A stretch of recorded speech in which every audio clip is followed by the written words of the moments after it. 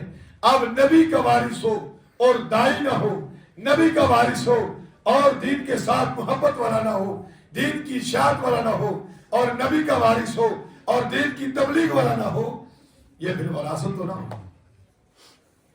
کیا خیال ہے؟ ایک آدمی اپنے والد کی میراث کا دعوے دار ہو، اس کا دعویٰ کرے، اور پھر کچھ لوگوں سے اس نے پیسے لینے ہیں اور کچھ لوگوں کے اس کے والد نے پیسے دینے تھے، تو لینے والوں سے مطالبہ کرے کہ میرے ابا کی جو یہ میراث میری طرف منتقل ہو گئی ہے، آپ میرے پیسے ادا کریں، اور جب کوئی مانگنے کے لیے آئے تو کہے کہ میرے ابا فوت ہو گئے، میں تو ان کے پیسے ادا نہیں کرتا، تو یہ وارث کہلائے گا؟ بولیے، لینے کے لیے تو حاضر ہے، دینے کے لیے حاضر نہیں ہے۔ تو میراث جو اللہ کے نبی سے ہمیں پہنچی ہے، اللہ کے محبوب نے ہم تک پہنچائی ہے، اس کا تقاضا یہ ہے کہ نبی علیہ السلام نے جیسا دین صحابہ تک پہنچایا، صحابہ نے امت تک پہنچایا، اسلاف تک پہنچا، تابعین، تبع تابعین تک، اولیاء امت، علماء کرام تک، اور ان کے نسبت سے آج یہ دین ہمارے گھر پہ آیا۔ اب میری اور آپ کی ذمہ داری ہے کہ آپ اور میں اس دین کو اپنے ساتھ رکھیں، لیں اس دین کو، ساری دنیا کے اندر گھومیں اور اللہ کے اس پیغام کو ساری دنیا تک پہنچائیں۔ کراچی میں ہمارے استاد فرمایا کرتے تھے، کہتے ہیں ہم ایک مرتبہ بیرون ملک تبلیغ کے ساتھ کی، تو وہاں پر ایک شخص ملا مجھے، تو کہنے لگا کہ بھائی آپ کتنی تاخیر سے آئے، تو میں سمجھا نہیں اس کی بات کی، یہ بات کیوں کر رہا ہے، تو میں نے کہا بھائی بھلا یہ کیسی تاخیر، آپ کس کے بارے میں پوچھ رہے ہیں؟ کہنے لگا میرے ابا جان کچھ دن پہلے ان کے انتقال ہوئے، اگر آپ کچھ پہلے آ جاتے تو میرے ابا بھی اسلام کے ساتھ مشرف اسلام ہو جاتے، دنیا سے کفر کی حالت میں نہ جاتے۔ اور پھر کہنے لگا حضرت یاد رکھیے گا، ہم نے ایک ماچس بنائی اور پھر سوئی بنائی اور ساری دنیا میں ہر گھر تک سوئی پہنچائی ہے، پہنچائی یا نہیں پہنچائی؟ اللہ کا اتنا بڑا دین، اتنا عالی شان دین آپ نے ہم تک نہیں پہنچایا، اس کے ذمہ دار ہم نہیں، آپ لوگ۔ اگر محنت نہ کی جائے تو ذمہ داری ہم پہ پڑے گی یا کسی اور پہ؟ نہیں، اور آپ کی ذمہ داری ہے۔ ہم نرم گداز بستروں پہ، اور ہم رنگین کھانوں میں، اور پھر رنگین اور 4 5 قسم کے کھانے دسترخوان پہ رکھ کے ناشکری، اپنے گھر کے مزے اٹھائیں اور لطف لیں، وضو کے لیے پانی گرم، غسل کے لیے پانی گرم، مسجد میں آئے تو ہیٹر لگے ہوں، گھر میں ہوں تو انگیٹھی چل رہی ہو، ہیٹر لگے ہوں، تو پھر ہم چاہیں کہ دنیا میں اسلام نافذ ہو جائے، یہ دونوں کام اکٹھے نہیں ہو سکتے۔ بیت المقدس سب سے پہلی بار جب اس کو فتح کیا گیا تو عربوں نے فتح کیا تھا۔ سب سے پہلے کس نے فتح کیا تھا؟ عرب نے۔ اور قیادت کس کے پاس تھی؟ امیر المومنین سیدنا عمر بن الخطاب رضی اللہ تعالیٰ۔ اور دوسری مرتبہ جس درویش نے فتح کیا تھا دنیا، اس کو صلاح الدین ایوبی کے نام سے جاتے ہیں۔ آج پھر بیت المقدس مسلمانوں کو صدا دے رہا ہے۔ ہے کوئی ارض مقدسہ کا وارث؟ ہے کوئی چاہنے والا؟ ہے کوئی دین سے محبت رکھنے والا؟ ہے کوئی دین کی دعوت سے محبت رکھنے والا؟ ہے کوئی جہاد سے محبت رکھنے والا؟ آج پھر بیت المقدس غیروں کی زنجیر کے اندر ہے، کوئی آزاد کرانے والا ہے، لیکن اس کو کیا معلوم کہ مسلمان خواب خرگوش نہیں، مسلمان نعمتوں کے اندر سوئے ہیں اور مسلمان عیاشیوں کے اندر غافل ہیں اور مسلمان بڑی بڑی برج بنانے میں مصروف ہیں اور مسلمان بڑے بڑے محلات بنانے میں مصروف ہیں، حشم و ختم اور رقاصاؤں کے رقص میں مصروف ہیں، اور مسلمان آج جو ہے گانے کے سر کے اوپر جھومنے میں مصروف ہیں۔ آج مسلمان کے پاس اتنا وقت نہیں کہ وہ آج گھر کو چھوڑے اور اپنے گھر سے نکلے اور دین کی محنت کو لے کے نکلے، اپنے بیوی بچوں کو چھوڑے، اپنے گھر بار کو چھوڑے اور محمد صلی اللہ علیہ وسلم کا کلمہ جو ایک اس کے پاس امانت ہے اس کو لے کے دنیا کے ہر دروازے پہ جائے، کچے پکے گھر پہ جائے۔ حضور صلی اللہ علیہ وسلم تھک ہار کے گھر آئے، بیٹی نے پوچھا با حال آپ کا کیسا ہے؟ یہ کہا بیٹا غم نہ کر، یہ تو حال اپنے باپ کا دیکھ کے پریشان نہ ہو، تیرے باپ کا دین ہر کچے پکے گھر تک پہنچ کے رہے۔ یہ محنت کی ذمہ داری ہم پہ ہے یا نہیں ہے؟ دائی بنے، دائی نہ بن، مدعو نہ بنے، دائی بنے۔ آج ہم مدعو بنے اور المیہ کیا ہے؟ کوئی بے دین لادین آدمی چار چپڑی اور نمکین باتیں ٹیلی ویژن پہ کر دے، اور اگر جن کا قرآن اور حدیث سے تعلق نہ ہو فوراً متاثر ہو جاتے، فوراً، چاہے وہ گاندھی کیوں نہ ہو، چاہے وہ انجینئر کیوں نہ ہو، اس طرح متاثر ہوتے ہیں کہ جس طرح اس سے بڑا کوئی عالم اور مفتی ہے۔ کیا وجہ ہے؟ ہم نے دین کے ساتھ محبت کو چھوڑا ہے۔ اللہ نے بے دینوں کی محبت ہمارے دل میں ڈالی، یہ بات یاد رکھیں۔ دین کی محبت کو چھوڑا، بے دینوں کی محبت دل میں آئی۔ اس اپنے دل کو تازہ کریں، اللہ کی محبت سے جوڑیں، اللہ کے محبوب کی محبت سے جوڑیں اور دعوت کے ساتھ اپنے آپ کو لگائیں کہ ہم دنیا کے اندر تاجر نہیں ہیں، ہم دنیا کے اندر زراعت پیشہ نہیں ہیں، زمیندار نہیں ہیں، ہماری پہچان اگر کوئی ہے ہم دنیا کے اندر دائی ہیں۔ ہم دنیا کے اندر کیا ہیں؟ دائی ہیں، اور دائی کو جو اللہ نے انعامات رکھے ہیں اس کا ہم احاطہ نہیں کر سکتے۔